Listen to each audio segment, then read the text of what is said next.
পান্ডুয়ার মসনদ নিয়ে পান্ডুয়ার গাদ্দাতের মধ্যে কয়েকবার বানরের পিঠা ভাগ হয়েছে। ভাগ করেছেন রাজা গণেশ। গতরাতে রাজা গণেশ সে পিঠা ভাগ চূড়ান্ত করে ফেললেন। মসনদটা প্রবীণ উজির মিয়া মোস্তাকেরই হক। তিনি জিন্দেগিভর এই মসনদের খেদমতে আরাম আয়েশ হারাম করে এসেছেন। রাজা গণেশ একজন আচারনিষ্ঠ মানুষ। মসনদের ঝুট ঝামেলা তার বিলকুল না পছন্দ।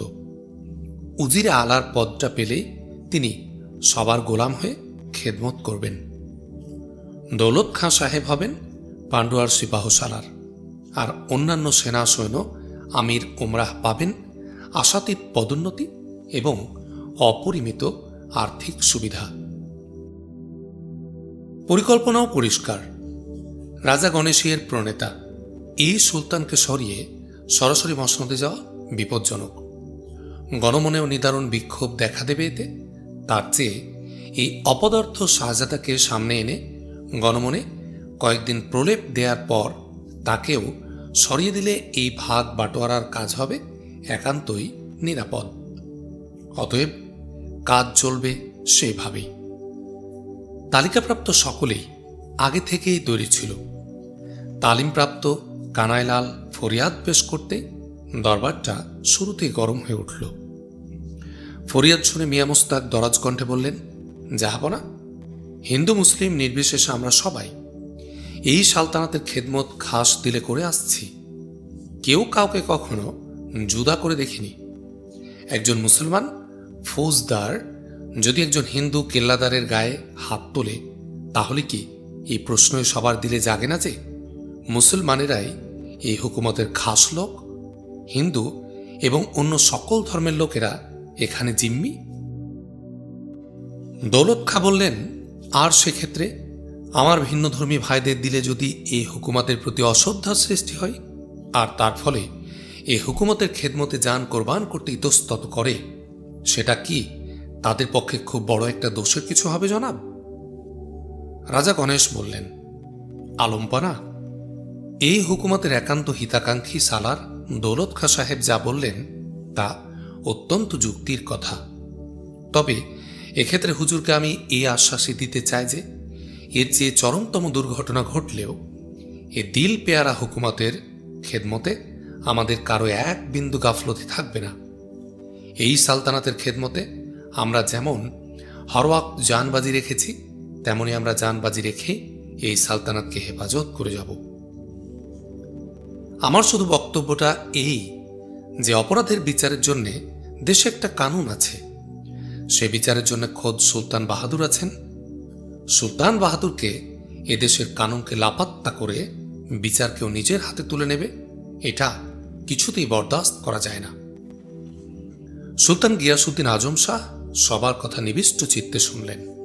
তারপর তিনি বললেন, ফরিয়াদের ফরিয়াদ আর সেই ফরিয়াদের প্রেক্ষিতে গুরুত্বপূর্ণ তফসিরগুলো শোনা গেল। এবার বিবাদীর বক্তব্য কি?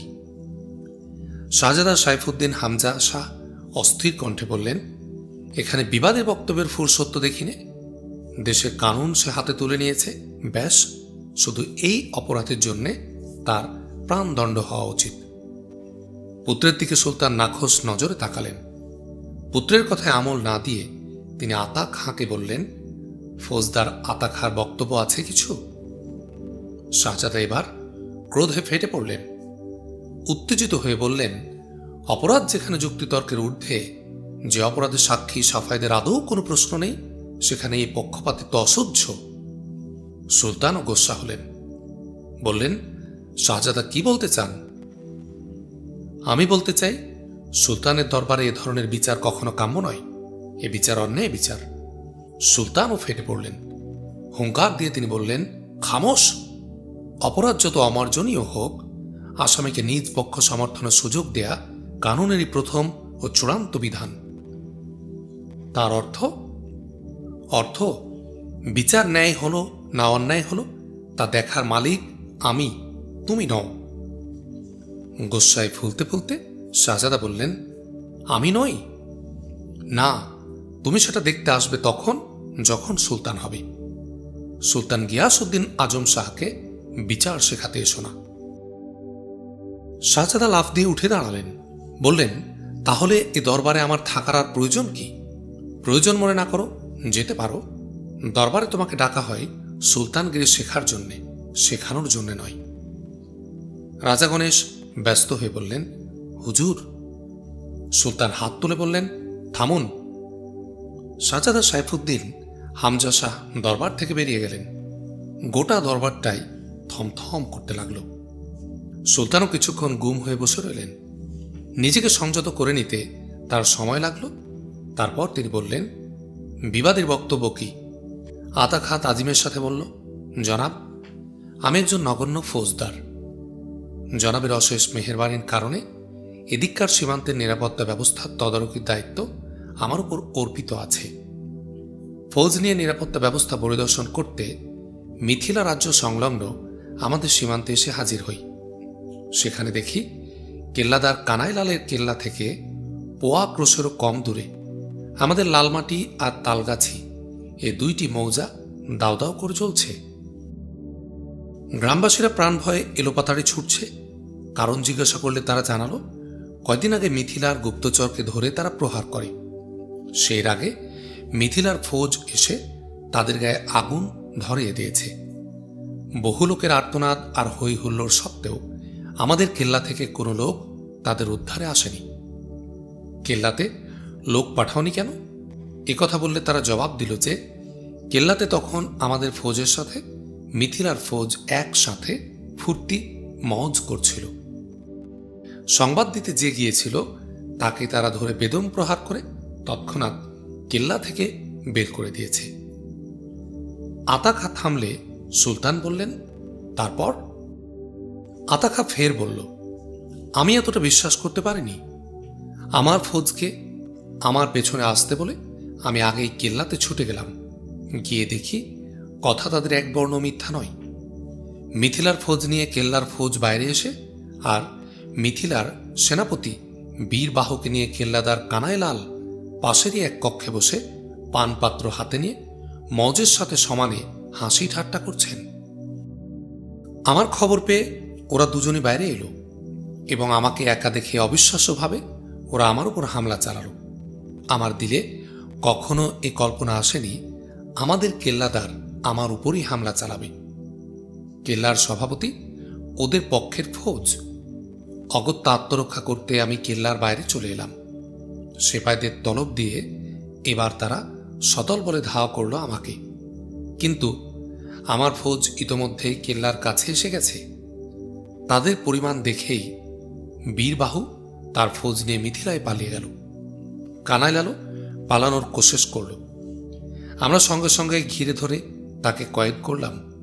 এসবের হেতু কি জানার জন্য পিড়াপিড়ি করেও আসল কথা পেলাম না। কয়েদিকে তখন চাবুক মারার জরুরত দেখা দিল। কাছে কোনো চাবুক না থাকায় আমি তাকে চড় মেরেছি জনাব। আতাখা নীরব হল। সুলতান তার বক্তব্য শুনে বিস্মিত নজরে গোটা দরবারের দিকে চেয়ে রইলেন।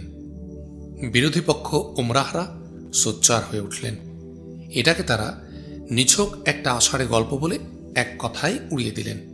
তারা যুক্তি খাড়া করলেন যে ফরিয়াদিকে কয়েদ করার যে প্রসঙ্গ আতাখা সাহেব এনেছেন তার কোনো ভীতি নেই।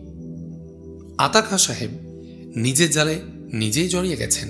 কারণ ফরিয়াদি কয়েদ হয়ে আতাখা সাহেবের কয়েদখানায় নেই। হুজুরের সামনে ফরিয়াদি নিয়ে দণ্ডায়মান। উনি তাহলে কয়েদ করলেন কাকে? সুলতান এই যুক্তি পছন্দ করলেন এবং আতা খাঁকে জবাবদিহি করতে বললেন। আতা খাঁ তখন লাজবাব। সে তাজ্জব হয়ে লক্ষ্য করল কয়েদিসহ রাজধানীতে প্রবেশ করতেই যে মিয়া মোস্তাকের নির্দেশে কানাইলালকে সে ছেড়ে দিতে বাধ্য হয়েছে সেই প্রবীণ উজির মিয়া মোস্তাকও এই প্রশ্ন তুলেছেন। সুলতানের তাগিদে আতা খাঁ মিয়া মোস্তাকের নির্দেশের কথা তুলে ধরল। কিন্তু মিয়া মোস্তাক সঙ্গে সঙ্গে তীব্র প্রতিবাদ করে এ কথা অস্বীকার করে বসলেন। শুধু তাই নয়, তিনি আবার পাল্টা ফরিয়াদ এনে বললেন যে আসামির মতলব সাধু নয়। নিজের অপরাধ এড়িয়ে যাবার চেষ্টায় উনি দিশেহারা হয়ে একটানা মিথ্যা কথা বলছেন এবং মানি লোকদের মান সম্মানে হাত দিয়ে আর এক অপরাধ সংঘটিত করছেন। মিয়া মোস্তাক সঙ্গে সঙ্গে সমর্থন পেয়ে গেলেন। তার সমর্থনে দরবারে আফসোসের তুফান উঠল। এসব দেখে সুলতান খুবই গম্ভীর হয়ে গেলেন। তিনি এবার আসামির দিক থেকে দৃষ্টি ফিরিয়ে নিয়ে ফরিয়াদির উপর স্থাপন করে বললেন, আসামির বক্তব্য সবই শুনলেন, বলুন তার কথা সত্যি না মিথ্যে? জবাবে কানাইলাল বলল, মিথ্যা হুজুর। বিলকুল?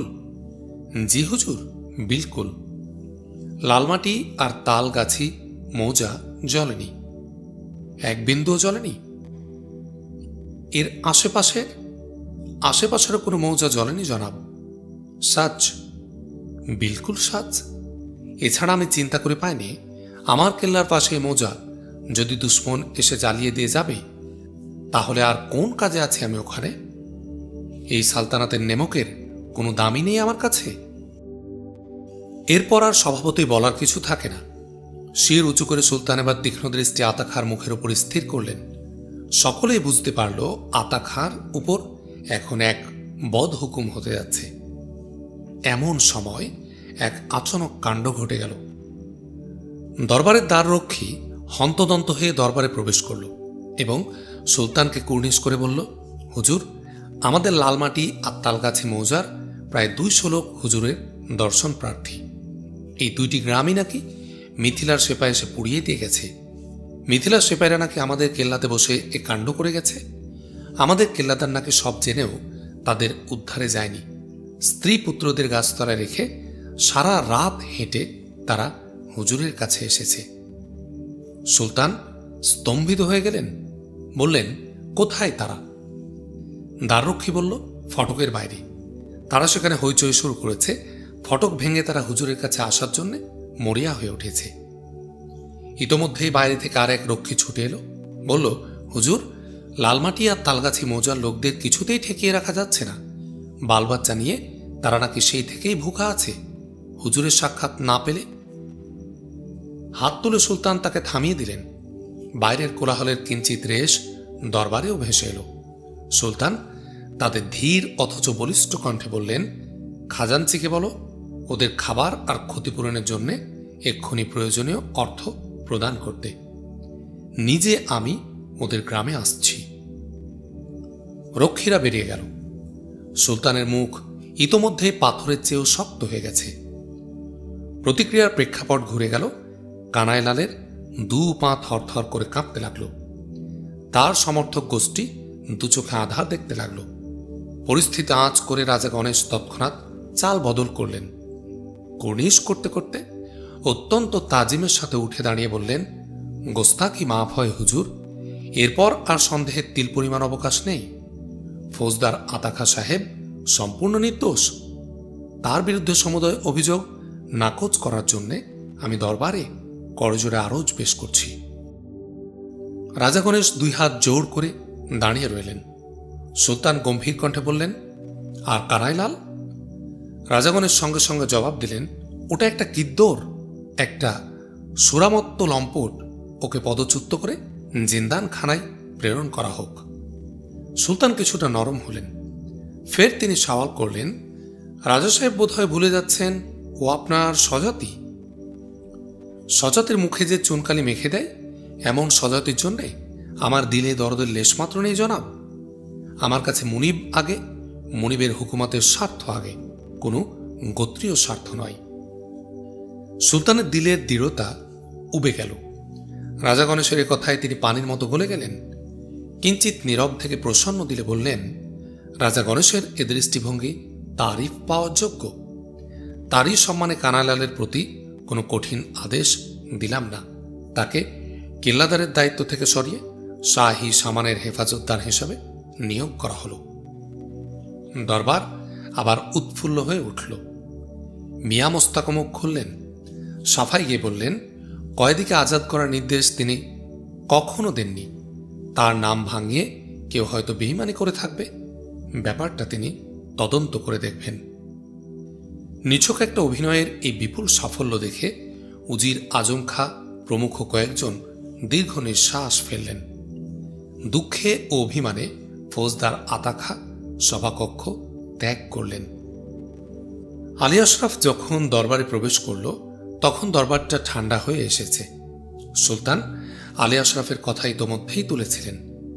জবাবে মিয়া মোস্তাক আফসোস করে বলেছিলেন, কাজটা তো কঠিন কাজ জনাব। যে কাজে সে গেছে দিমাগ ঠান্ডা করে না চললে হার কদম চরম দুর্ঘটনার আশঙ্কা। আলী আশরাফ জেদি ছেলে, সে জান নিয়ে ওখানে থেকে অপাস আসতে পারে কিনা এই চিন্তায় আমি বড় পেরেশানিতে আছি।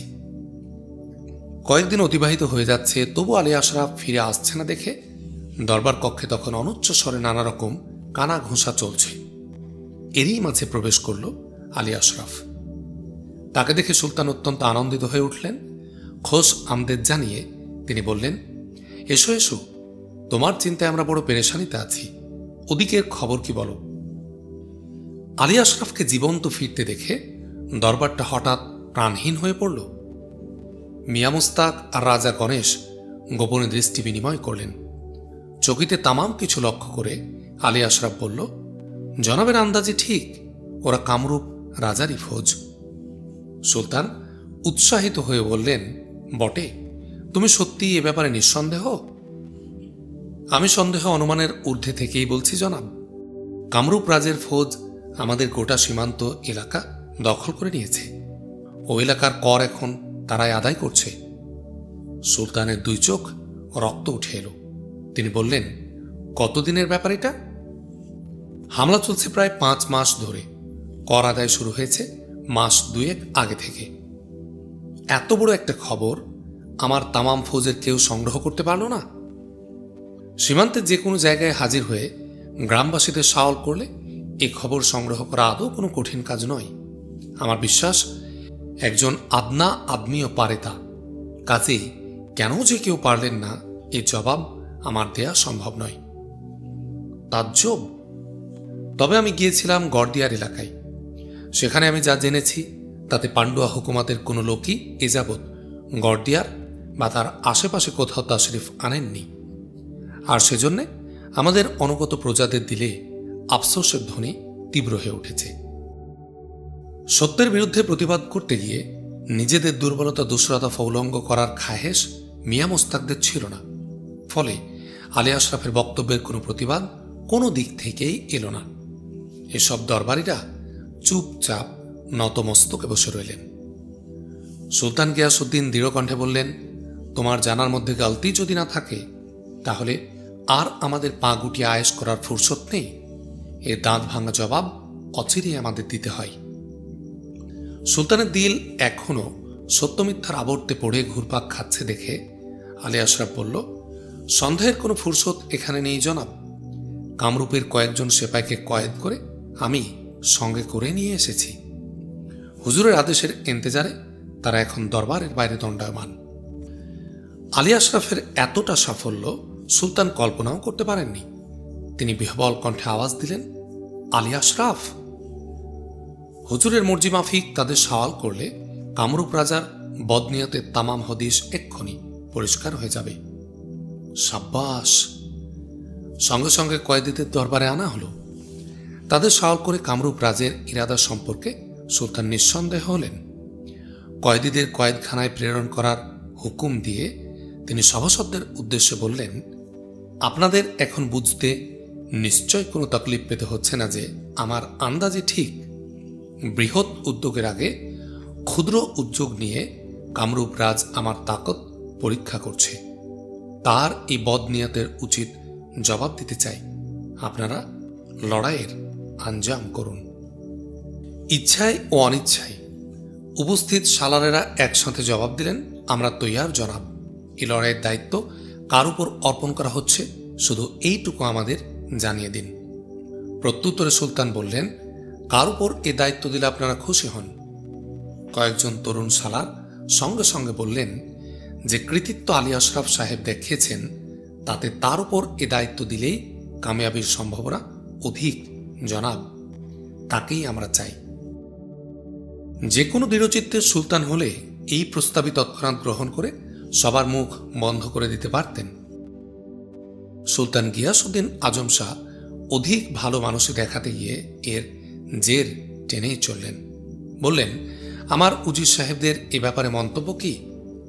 উজির আজম খাঁ সাহেব অত্যন্ত দানাদার মানুষ, ফালতু কথা কম বলেন। ষড়যন্ত্র, হীনমন্যতা এসব তার না পছন্দ। কিন্তু তিনি দেখলেন সুলতানের যে দুর্বল মানসিকতা, তাতে কথা না বললে এমন একটা সঠিক সিদ্ধান্ত বানচাল হয়ে যেতে পারে। তাই তিনি সঙ্গে সঙ্গে বললেন, কামিয়াবির দরওয়াজা যে একবার উন্মুক্ত করতে পেরেছে, তাকেই সে দরওয়াজা বারবার এগিয়ে যাবার এজাজত দেয়া হোক জনাব। কর্তব্য পালনে যে দৃঢ়তা তার মধ্যে বারবার লক্ষ্য করে আসছি, তাতে আমি নিঃসন্দেহ যে সালতানাতের ইজ্জত অক্ষুণ্ণ রেখে আলী আশরাফ এবারও অপাস আসতে পারবে। স্বভাবজাত চরিত্রবশে সুলতান এখানেও থামলেন না। রাজা গণেশ আর মিয়া মোস্তাককে লক্ষ্য করে বললেন, আপনাদের কি এতে কিছু বলার আছে? মিয়া মোস্তাক আর রাজা গণেশ পাশাপাশি বসেছিলেন। রাজা গণেশ এই মৌকার সদ্ব্যবহার করলেন, উঠে দাঁড়িয়ে বললেন, গোস্তাক হি মাফ হয় জনাব। হাওয়া যখন একদিকে প্রবাহিত হতে থাকে, তখন তার বিরোধিতা করাটা দৃষ্টিকটুও বটে, অপ্রিয়ও বটে।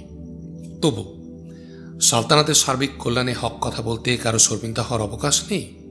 এই লড়াই একেবারে ফালতু লড়াই নয় জনাব। আমার খেয়াল, কামরূপরাজ আক্রান্ত হলে অহমরাজ চুপ করে থাকবেন না। নিজের নিরাপত্তার কথা চিন্তা করে তিনিও কামরূপ রাজের পক্ষ নেবেন। ফলে এক বিশাল বাহিনীর বিরুদ্ধে লড়তে হবে আমাদের। তরুণ মুহাফিজ আলী আশরাফ সাহেব নিঃসন্দেহে একজন জানবাজ ও কর্তব্যনিষ্ঠ সৈনিক। বিজ্ঞ উজির আজম খাঁ সাহেবের সাথে এখানে আমি একমত। কিন্তু তাই বলে এত বড় একটা লড়াইয়ের দায়িত্ব একজন তরুণের উপর ন্যস্ত করা কোনো ক্রমে সমীচীন হবে বলে আমি চিন্তা করতে পারছি না। লড়াইয়ে উদ্যমের প্রয়োজন আছে জনাব, অভিজ্ঞতার প্রয়োজন তার চেয়েও বেশি। কাজে আমার অভিমত, এই লড়াইয়ের দায়িত্ব একজন বয়োজ্যেষ্ঠ ও অভিজ্ঞ সালারের উপর ন্যস্ত করা হোক। এতে আদেশ পালনের শৃঙ্খলাও অক্ষুণ্ণ থাকবে। এই এক বক্তৃতায় রাজা গণেশ সুলতানের মনোভাবকে ঘায়েল করে দিলেন। সুলতান কিছুক্ষণ নীরব হয়ে বসে থেকে ভাবলেন, অতঃপর বললেন, বিজ্ঞ উজির রাজা সাহেব, যুক্তি ফালতু নয়। সোচ করে দেখার মতো এখানে অনেক গুরুত্বপূর্ণ দিক আছে। কাজেই এই লড়াইয়ের সিপাহী সালারের দায়িত্ব আমি সালার দৌলত খাঁ সাহেবের উপর অর্পণ করলাম। সহকারী সালার হিসেবে কাজ করবেন আলী আশরাফ আর আতা খাঁ। আপনারা তৈয়ার হয়ে যান। অকারণে কালক্ষয় আমি বরদাস্ত করতে অপারগ। সুলতান দরবার কক্ষ ত্যাগ করলেন। সালার জহিরুদ্দিন আজম খাঁ সাহেবের দিকে বিপন্ন নজরে এক পলক তাকালেন। আজম খাঁ সাহেব এবারও অতি কষ্টে দীর্ঘশ্বাস চেপে গেলেন। সেই রাতেই শাহজাদা সাইফুদ্দিন হামজা শাহ সালার দৌলত খাঁর মাকানে এসে আচমকা হাজির হলেন। খোদ শাহজাদাকে দেখে দৌলত খাঁ ব্যস্ত হয়ে উঠলেন।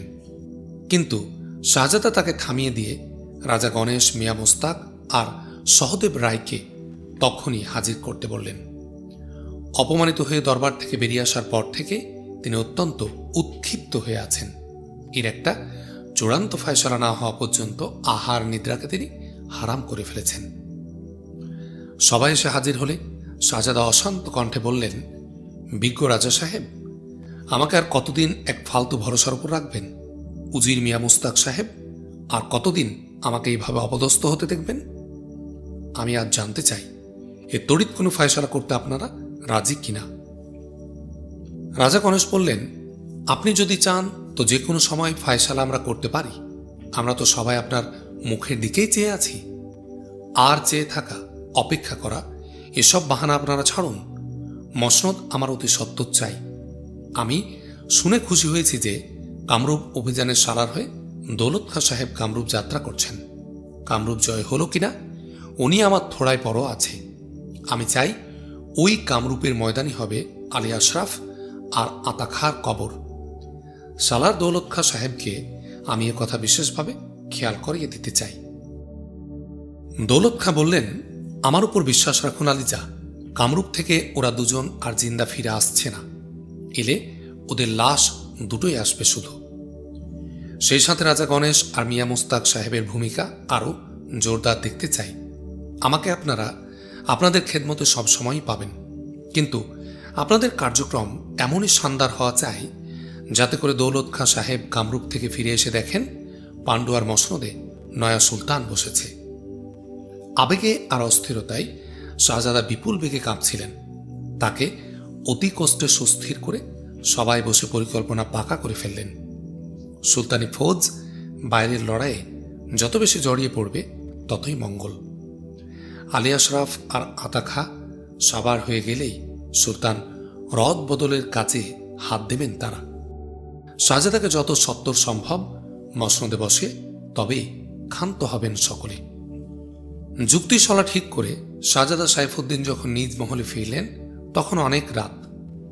সকলে বিদায় হওয়ার পর সহদেব রায় রাজা গণেশকে এক ফাঁকে বললেন, তাহলে পরোক্ষ পথে শেষ পর্যন্ত এগোতে হলো আমাদের?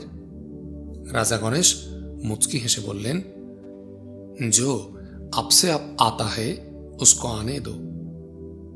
লড়াইয়ের আঞ্জাম শুরু হয়ে গেছে। আলী আশরাফ আর ছত্রায় যেতে পারেননি। কাজের চাপে পান্ডুয়াতেই থাকতে হচ্ছে তাকে। সালার জহিরুদ্দিনের মাকানি তার আবাসস্থল। প্রস্তুতির তদারকি সেরে জহিরুদ্দিনের মাকানে ফিরে আসার পথে দৌলত খান নকর বৃদ্ধ মোহাব্বত খাঁর সাথে এক সরু গলির মোড়ে আলী আশরাফের দেখা হল। মোহাব্বত খাঁ হন্তদন্ত হয়ে আলী আশরাফের কাছে এসে সালাম দিয়ে বলল, আমি কয়দিন থেকে আপনার তালাশ করছি বাপজান। ছত্রায় আপনার কাছে একজন লোকও পাঠিয়েছি। আপনি যে এখনো এখানে আছেন তা জানিনি। আলী আশরাফ বলল, কেন চাচা, কোনো গরম পয়গাম আছে? জায়গাটা প্রায় নির্জন ছিল, তবু আরো বেশি নিরাপদ স্থানে সরে এসে মোহাব্বত খাঁ বলল, ষড়যন্ত্রের উনুনে যেখানে জাল পড়ছে হরদম সেখানে গরম পয়গামের অভাব থাকে বাপ? হরলহমা গরম গরম নয়া পয়গামের পয়দা হয়। আপনার জান নাশের ব্যাপারে আমার আগের হুঁশিয়ারিটা কেমন গরম ছিল তার প্রমাণ তো হাতে নাতে পেয়েছেন। এবার যে পয়গাম আছে সেটা আরো মারাত্মক। কিরকম? এবার শুধু আপনাদের জানি নয়, সুলতানের জানও বিপন্ন। যতদূর বুঝতে পারছি অচিরেই এই পান্ডুয়ার মসনদে নয়া সুলতান বসছেন। মতলব একদম পাকা। আলী আশরাফ অতি বিস্ময়ে বলল, চাচা? মোহাব্বত খাঁ বলল, খামাখা আর আপনারা এই মুসিবতের ঝুঁকি নিতে যাচ্ছেন কেন? সুলতানই যদি না বাঁচে তাহলে কার জন্য পেরেশান হচ্ছেন আপনারা? তাছাড়া আপনাদের বা বাঁচতে দিচ্ছে কে? চাচা, সুলতান খোয়াবের মুলুকে বাস করছেন।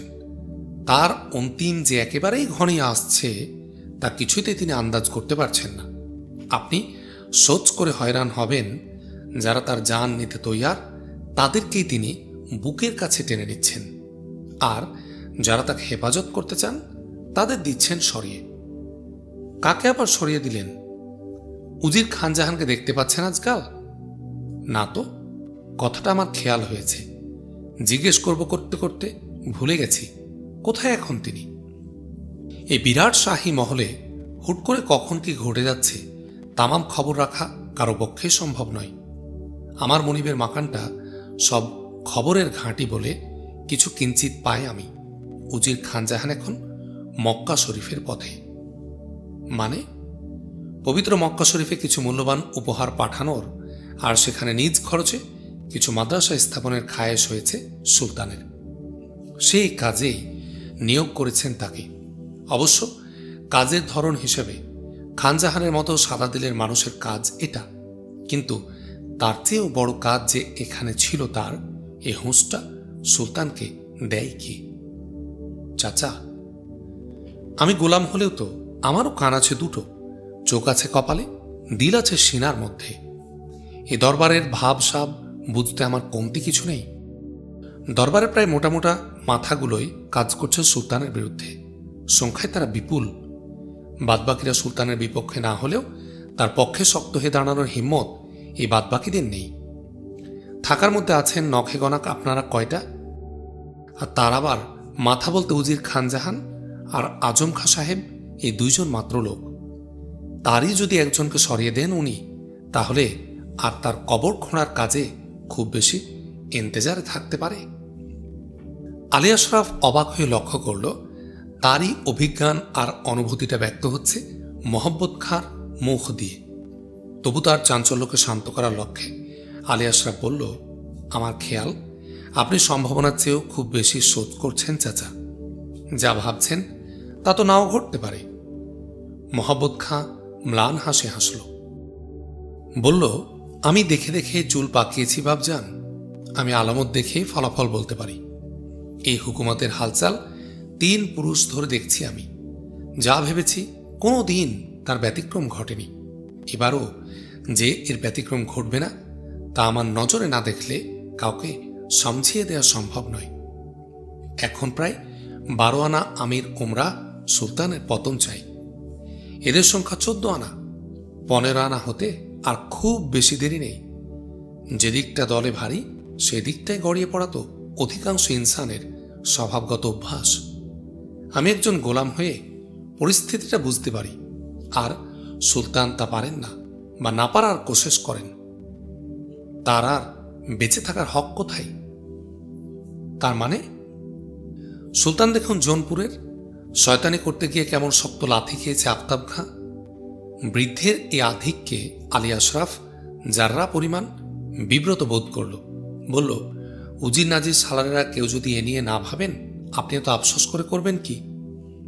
মোহাম্মদ খাঁ ছোট্ট একটা নিঃশ্বাস ফেলল, বলল, বাপজান, আমি তো আর কোনো পদ পদবীর আশা নিয়ে ভাবছি না। ভাবছি এ মুলুকে আমাদের কওমের আখের নিয়ে, আমাদের সন্তান সন্ততির ভবিষ্যৎ নিয়ে। এ বাংলার মুসলমানদের আশা ভরসা বলতে একমাত্র এই সুলতান। তার আমলেই যদি এই সালতানাতের হেফাজতি সুনিশ্চিত না হয়, গাদ্দার আর মুনাফিকদের নির্মূল করা না হয়, তাহলে ওই অপদার্থ শাহজাদার আমলে আর ভরসা কি? সে তো এই সালতানাতকে 2 দিনেও ধরে রাখতে পারবে না। মুসলমানদের ইজ্জত সে 2 দিনেই বিকিয়ে দেবে।